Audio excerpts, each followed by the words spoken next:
Hello hi and welcome. Juhi Mohan है मेरा नाम। हिस्टोरिक टेल्स आपको सुनाना है मेरा काम। सो लेट्स बिगिन हिस्ट्री महकमा with Juhi. Know your roots.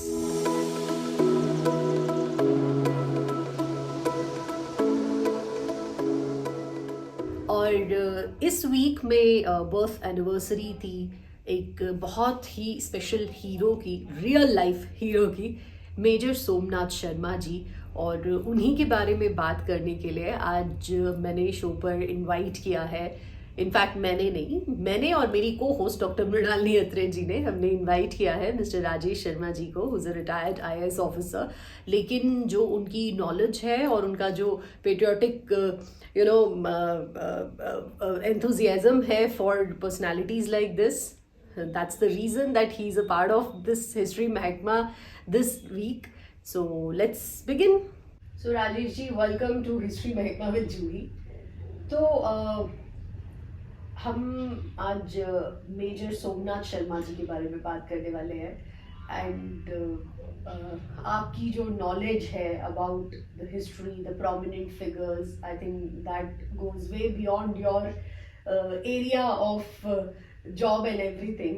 तो मैं चाहूँगी कि उनके बारे में थोड़ा आप बताएं, why he is a hero for अस, और उन्हें भी सेवियर ऑफ कश्मीर का जो टाइटल दिया गया है वो क्यों। तो ये सेवियर ऑफ कश्मीर हमने जो हिस्ट्री बुक्स में पढ़ी है या what ever I read beyond going beyond the books, होता है कि he went there beyond the call of his duty. He was in Delhi, I believe, and he had a cast on his arm. लगी हुई थी, हाँ, hockey खेलते हुए लगी हुई थी। फिर भी उन्होंने कहा, वॉलंटियर किया कि मैं जाऊंगा वहाँ पे कश्मीर में।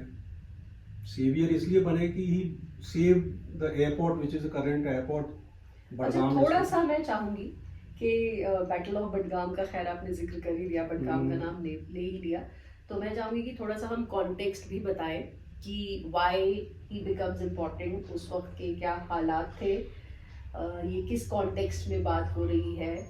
थोड़ा सा उस टाइम की पहले हम बात करें और फिर उनका जो रोल आता है इसमें।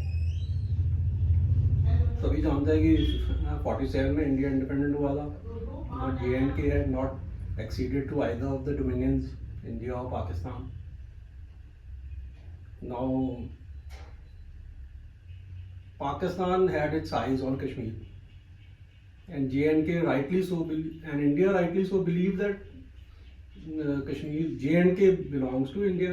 Not belongs to India, belongs is something very different. It's a part of India. Because we never believed in the two nation theory. So, but it was left to the will of the people. And the India Independence Act जो था, उसमें भी यही था कि the ruler of the state, taking into account the will of the people, has to join, वो decide करेंगे। So now the Maharaja, he had to make a decision. So the Maharaja was, I mean, he took his time because he had to look into all the aspects of the thing. But at that time, what I believe is, if you go through some of the literature, Pakistan had already been planning to somehow forcibly take over the state.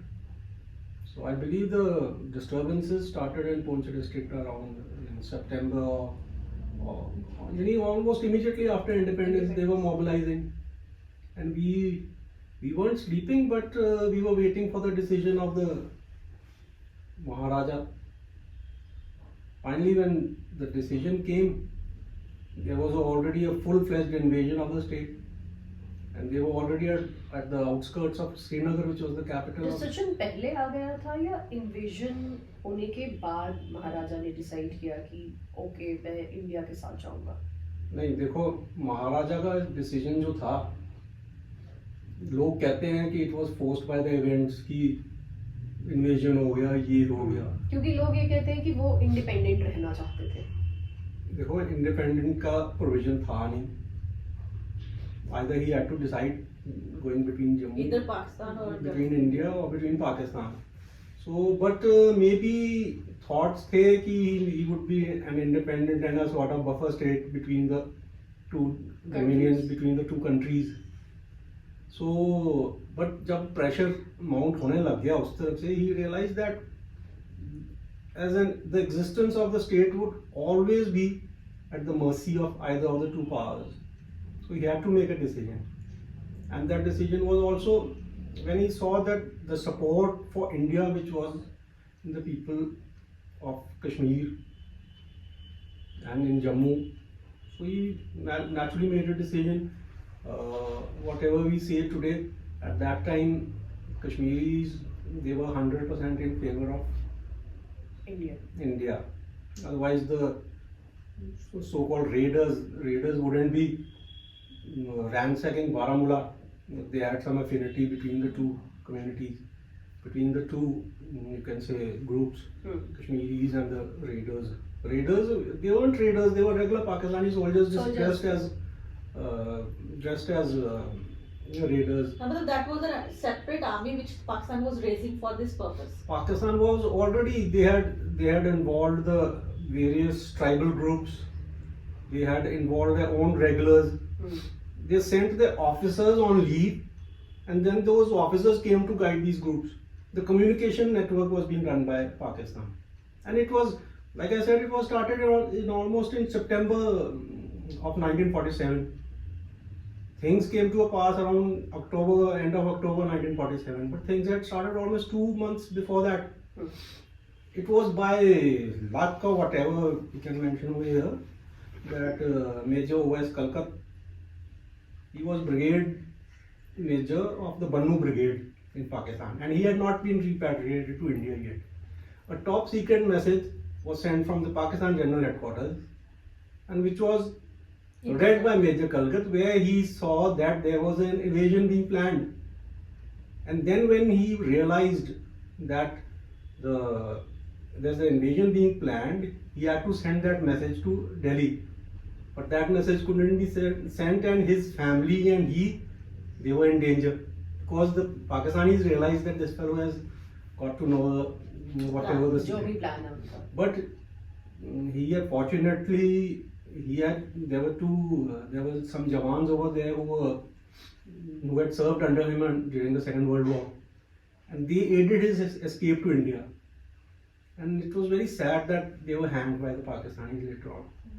But anyway, when he came here, he gave his briefing to the army headquarters in Delhi. Then he was called by the cabinet, and he said, and then they realized the gravity of the situation. Slightly, I believe India was taken on the wrong foot. So that was the situation. So then it was a sort of firefighting immediately. We had to do something, and they were already at Srinagar. The local volunteers, somehow they were resisting.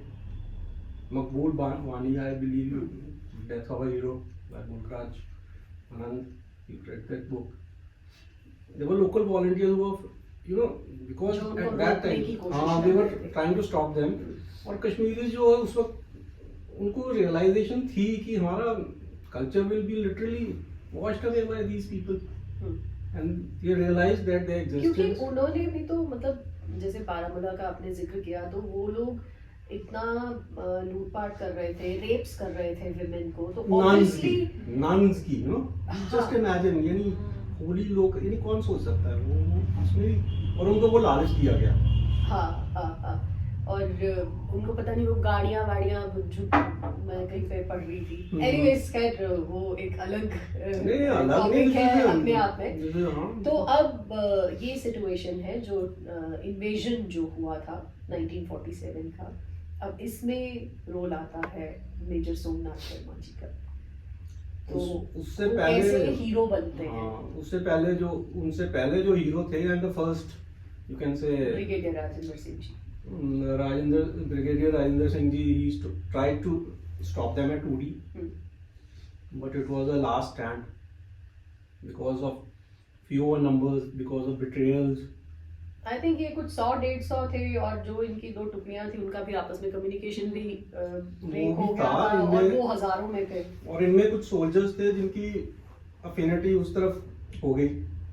महाराजा के भी forces थे, वो फिर Indian army भी, मतलब confusion total.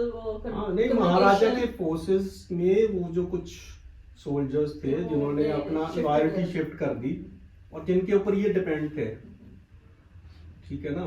तो how, but it was the first, you can say the first hero, and literally the first savior of Kashmir was Brigadier Rajendra Singh. Obviously. Then after that, one Sikh landed in Kashmir, Srinagar Airport. Srinagar, 2 Dakotas, and interestingly, one of the Dakotas was piloted by the late Biju Patnaik, हमारे नवीन पटनायक के अच्छा. father. He was a well-known pilot during that time, a freedom fighter, pilot, whatever, and Indonesia की उसमें independence struggle में भी he was involved. अच्छा. So he is a hero in Indonesia also. So one of the Dakotas was piloted by Mr. Biju Patnaik, and the other, I believe it was piloted by Commodore Meher Singh. So one Sikh, 2 companies of one Sikh battalion, they were in Gurgaon assisting in civilian operations. जो यहाँ से refugees जा रहे थे पाकिस्तान से,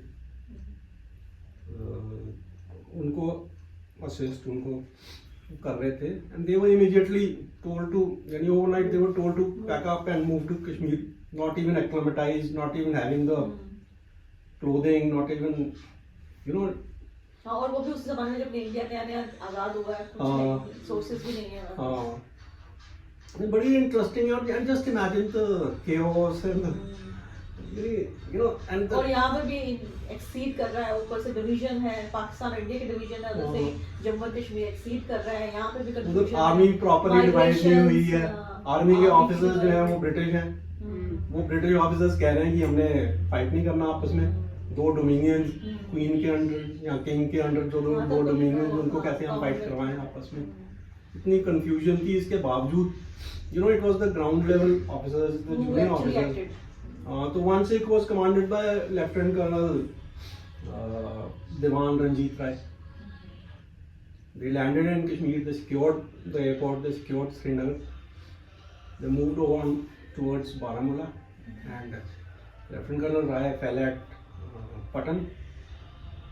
Mahavir Chakra post emerged again. Now, support by air, ये तो बड़ा limited होता है, with the limited resources of a poor newly independent country.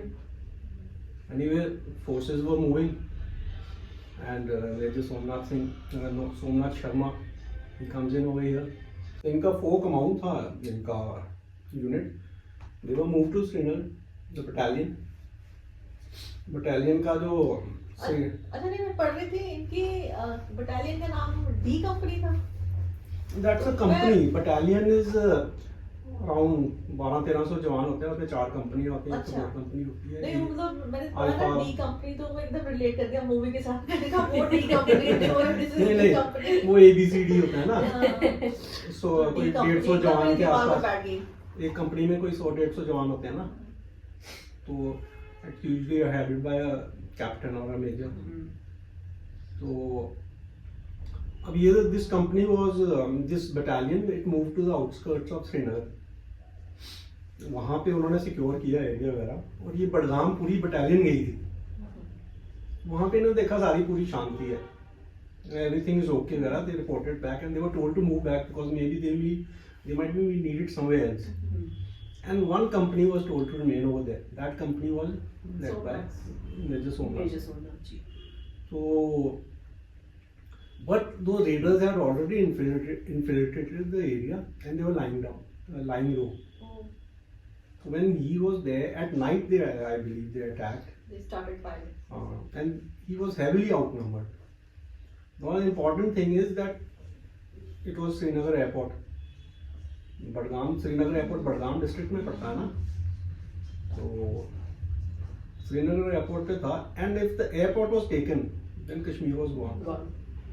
It wouldn't be what we see Kashmir today, or what the map of India is today. So it was, he held on. And his last transmission was that I am going to fight to the last man, but I will not leave my place. And that's what he did. And unfortunately, an ammunition box or something near him, it burst and that hit him, and that's how he died. That's how he fell.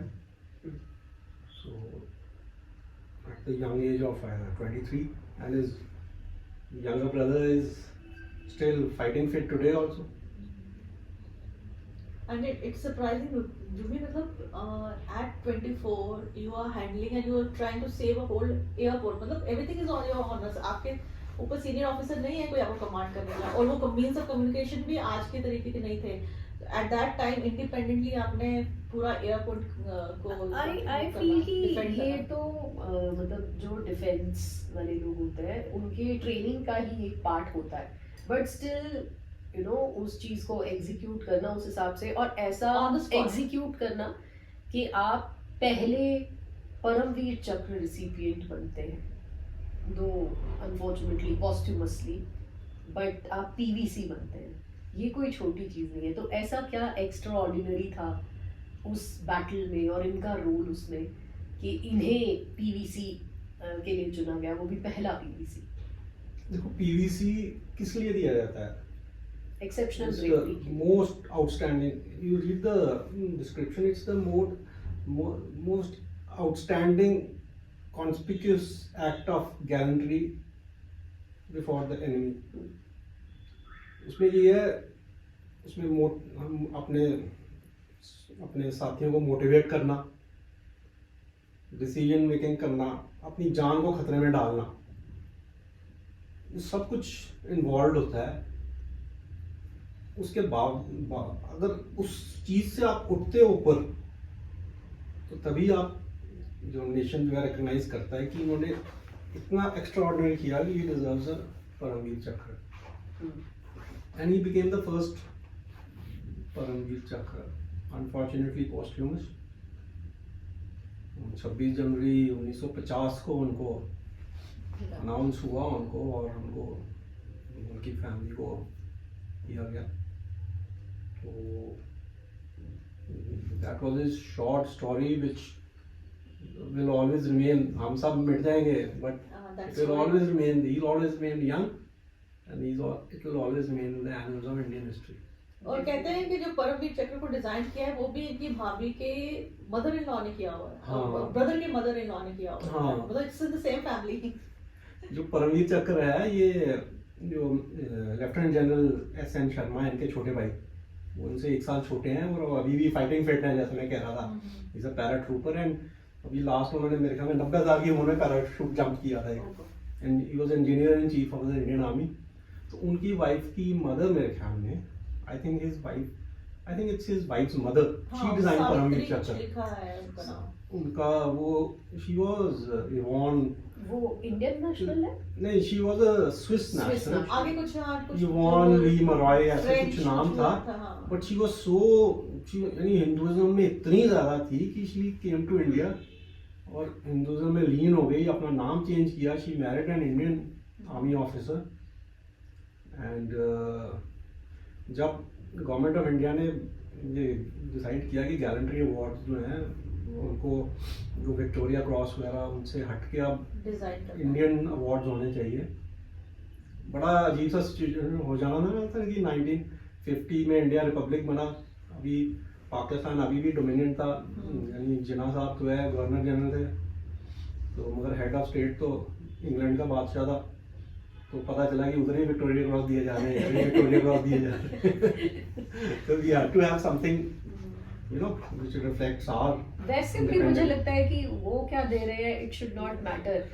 मतलब ये तो एक sense of pride हमारे में खुद में ही होना चाहिए कि जिन्होंने हमको गुलाम बना के रखा उनकी कोई चीज हम यूज नहीं करेंगे, हालांकि उनकी भाषा हम अब तक ये बड़ा अनफॉर्चुनेट है. हम ही नहीं, वो बॉर्डर के पार भी उनकी ऑफिशियल लैंग्वेज ही इंग्लिश ही है. It's a common language which they gifted us. Oh, that's okay. They didn't gift it. हमको गिफ्ट नहीं किया उन्होंने, हमारे ऊपर इम्पोज किया. मैं ज़्यादा आपसे इंग्लिश में बात कर रहा हूँ. क्यों? क्योंकि हमारे जहन में अंग्रेजी बोलने में दिक्कत नहीं है, मतलब अंग्रेजी जानने में दिक्कत नहीं है. मैं भी बोलती हूँ, आप भी. But the only thing is कि मतलब हमें ऐसा लगता है कि अगर हम अंग्रेजी बोलेंगे तो ही हमारी डैल होगी अगर हम हिंदी या अपनी कोई रीजनल या वर्नाक्युलर लैंग्वेज में बात करते हैं तो बड़ी बेइज्जती है। जम्मू में ज्यादा है। बहुत नहीं सर, बट मैं ये पढ़ रही थी इनके बारे में कि he was devotee of Krishna. तो लास्ट टाइम पे जब उनकी बॉडी तभी पहचानी इसी वजह से गई कि उनके जो पॉकेट में वो भगवत गीता में, भगवत गीता की कॉपी, मतलब दैट मीन्स वो जो उनका वो भगवत गीता का वो जो पूरा लेसन है, the dialogue between Arjun and Krishna, so that would always inspiring और सोर्स ऑफ इंस्पिरेशन थे उनके लिए। वो तो देखो मोटिवेशन का कोई लेवल कहीं से तो आता ही है, कहीं से आए। तो उनके लिए वही था। और उनका कहते हैं कि वो बचपन से ही उनकी ओरिएंटेशन यही थी कि मैंने फौज में जाना है, ये करना है। उनके ग्रैंडफादर भी थे, फादर भी शायद, फादर भी मतलब उनके family, father he was I think he retired as director medical services Indian army के। फादर थे, Even his sister was in the army. She was a whole family. his- अच्छा मुझे ये बताइए, कहते हैं का he was born in Kangra, हाँ। एंड बट कांगड़ा में वो ये डोगरा ब्राह्मण फैमिली थी वहाँ पे, मतलब दे आर बेसिकली डोगरास। देखो डोगराज जो है ना, ये एक आप ज्योग्राफी में लिमिट नहीं कर कल्चरल सकते। बेल्ट हाँ, है ये। कल्चरल बेल्ट है। और ये कौन सा है, ये हमारा जम्मू रीजन तो है ही।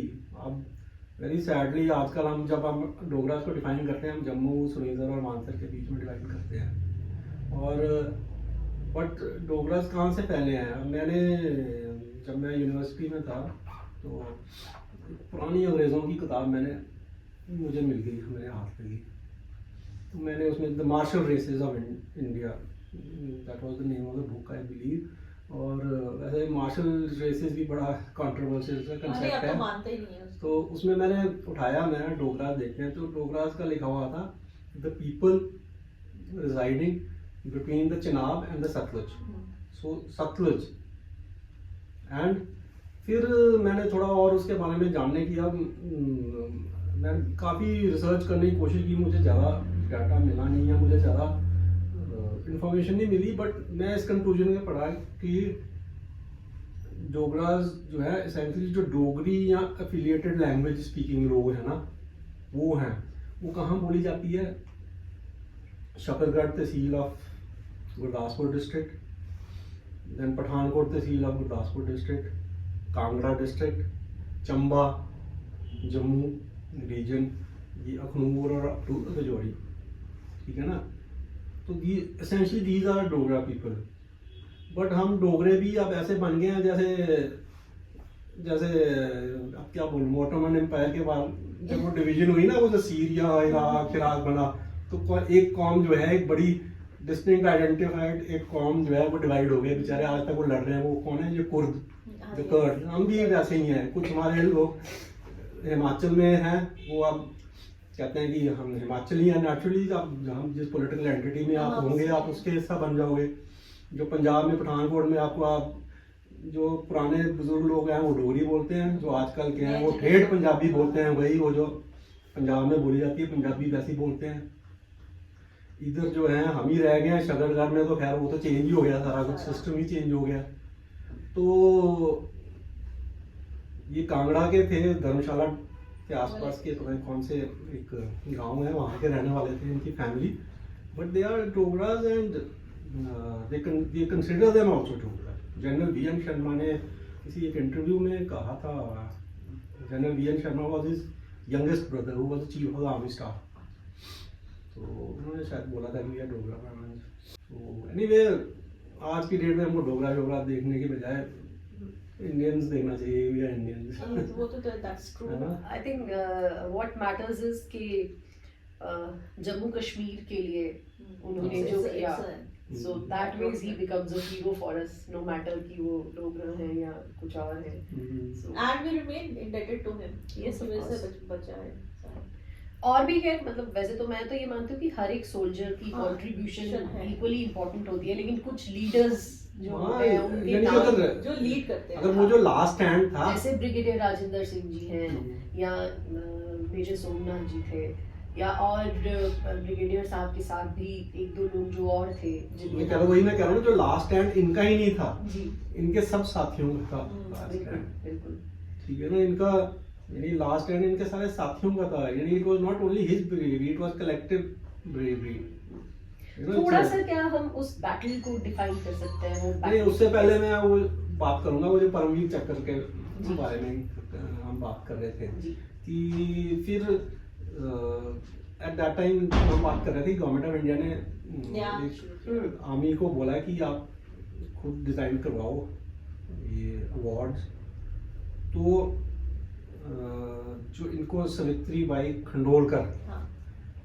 इनको बोला गया because she was so immersed in Indian culture कि उनको कहा गया कि ये जो सामने लाएंगी वो वाकई ही कोई चीज़ होगी जो हमारे कल्चर से निकली हुई, हमारे संस्कृति, हमारे माइथोलॉजी, हमारे उससे निकली हुई। तो जो परमवीर चक्र इन्होंने डिज़ाइन किया, वो ऋषि दधीची ने जब अपना जो अल्टीमेट सैक्रिफाइस दिया था, सुप्रीम सैक्रिफाइस दिया था, जब राक्षसों और देवताओं के बीच में युद्ध हो रहा था, तो देवताओं को बताया गया कि आप उनको हराने का तरीका यही है कि ऋषि दधीची की जो स्पाइनल जो बैकबोन है उसका से बनाया हुआ वज्र।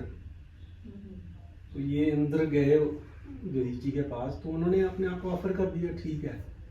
तो परमवीर चक्र पे भी ऋषि दधीची का बनाया हुआ वज्र है और स्वॉर्ड्स ऑफ शिवाजी है, यानी ultimate sacrifice and ultimate bravery इसके ऊपर। और वो सावित्री बाई खंडोलकर ने डिजाइन किया था, उसको नहीं पता था कि उसके बेटी के देवर ने ही प्राप्त पहला करना सबसे दिन। पहले। कमिंग टू दैट बैटल, अगर आप थोड़ा सा उस वक्त का वो जो मंजर था वो अगर आप थोड़ा बता पाएंगे। यही था कि शायद 6-7 घंटे वो यानी ही कंटिन्यू टू होल्ड देम, और वही एक एमिनेशन उससे जो स्टोर पे ब्लास्ट होने के बाद he made the supreme sacrifice। कहते हैं ना कि when the war was going on, और फिर वो खुद जाके सोल्जर्स को ना एमिनेशन दे रहे थे जब खत्म हो रहा था। मतलब he was मतलब being a leader, तो he had to be at the back, लेकिन वो आगे जाके सब सोल्जर्स के जिसके पास बारूद खत्म हो जाता था उसको दे रहे थे और सारा खुद ही ओवरसी कर रहे थे। हाँ, वो machine gunner. And in that attempt only one of the ammunition box was hit with a Burst लगा burst, उसको। so he died। हाँ, एक मशीन गनर को वो शायद मैगजीन दे रहे थे, वो जो है ना मैगजीन चेंजिंग मशीन गन, वो फायर हाँ, करता उस रहता है ना, वाले तो उसका वही जो होती है थी। साथी जो है वो मैगजीन चेंज करता है, तो वो इंजर हो गया हुआ एंड डेथ हो गई, तो he was doing that and that time it happened. और जैसे हम परमवीर चक्र का जब किया जाता है, ये है कि अपने सोल्जर्स को मोटिवेट करना, ये एक एक के पास जाना, एक एक के पास तुम क्या कर रहे हो, तुम आगे कोई बात नहीं, यानी जस्ट इमेजिन ये सब हो रहा है और कर रहा है, तो इससे ज्यादा और क्या हो सकता है। वो भी एक 24 साल का बच्चा, हम बच्चा ही बोलेंगे। बच्चा ही। आई थिंक थोड़ा वो हमारी आंखों के सामने वो सीन बना कि कैसा हुआ होगा। हालांकि और कुछ he was series educated वगैरह in भी best बनी। of the schools, you know, जो उनके initial childhood studies हैं उनकी, वो शेरवुड हाँ, नैनीताल शेरवुड में कॉलेज हुआ। नैनीताल से था। मतलब शेरवुड नैनीताल में उस जमाने में पढ़ना इट वाज एन ऑनर, मतलब हर फैमिली के बच्चे नहीं वहाँ जा सकते थे। मेरे घर में अमिताभ बच्चन भी वहीं से पढ़ा हुआ है शायद। तो मतलब दैट मतलब वो जैसे डून स्कूल या मयो, वो उससे भी हायर लेवल के थे हाँ, शेरवुड। शेरवुड तो ये शेरवुड से था, उसके बाद मेरे ख्याल में जो राष्ट्रीय इंडियन मिलिट्री कॉलेज है रॉयल वहाँ पे मिलिट्री आया था, college. Royal Indian military college था। उसके बाद मेरे ख्याल इवेंट टू IMA, I हाँ। believe Sandhurst गए, went to Sandhurst which is the Royal Military Academy in England। Sandhurst में गए, after that he was commissioned in, एक साल के लिए ब्रिटिश किसी रेजिमेंट में होते हैं वहाँ पे थे। Then he came back, he was sent to war immediately, 1942 he went to Burma। हाँ, बर्मा की जो हाँ। इन्वेशन थी उसमें भी Under participate। General Thimayya he was there, वो उसके कमांडिंग ऑफिसर थे। तो बर्मा कैंपेन में उन्होंने पार्टिसिपेट किया। जस्ट 1942 ना 1923 में पैदा हुए हैं, 1942 19 साल का बच्चा है एक, he is commanding a platoon, second lieutenant है और लड़ाई करने जा रहा है। You know he had a choice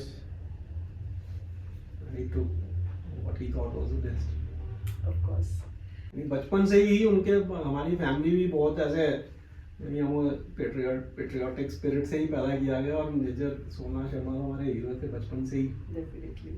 Thank you so much ये सारा शेयर करने के लिए. Thank you so much. Thank you. So that was about Major Somnath Sharma जी. अगर आपको लगता है कि आपकी इन्फो में कुछ भी नया एड ऑन हुआ है because of this episode, so do share it with your family, with your friends. You know the drill. मैं क्या आपको बार बार बताऊँ, and do consider subscribing to the channel. And till next time, keep knowing your roots.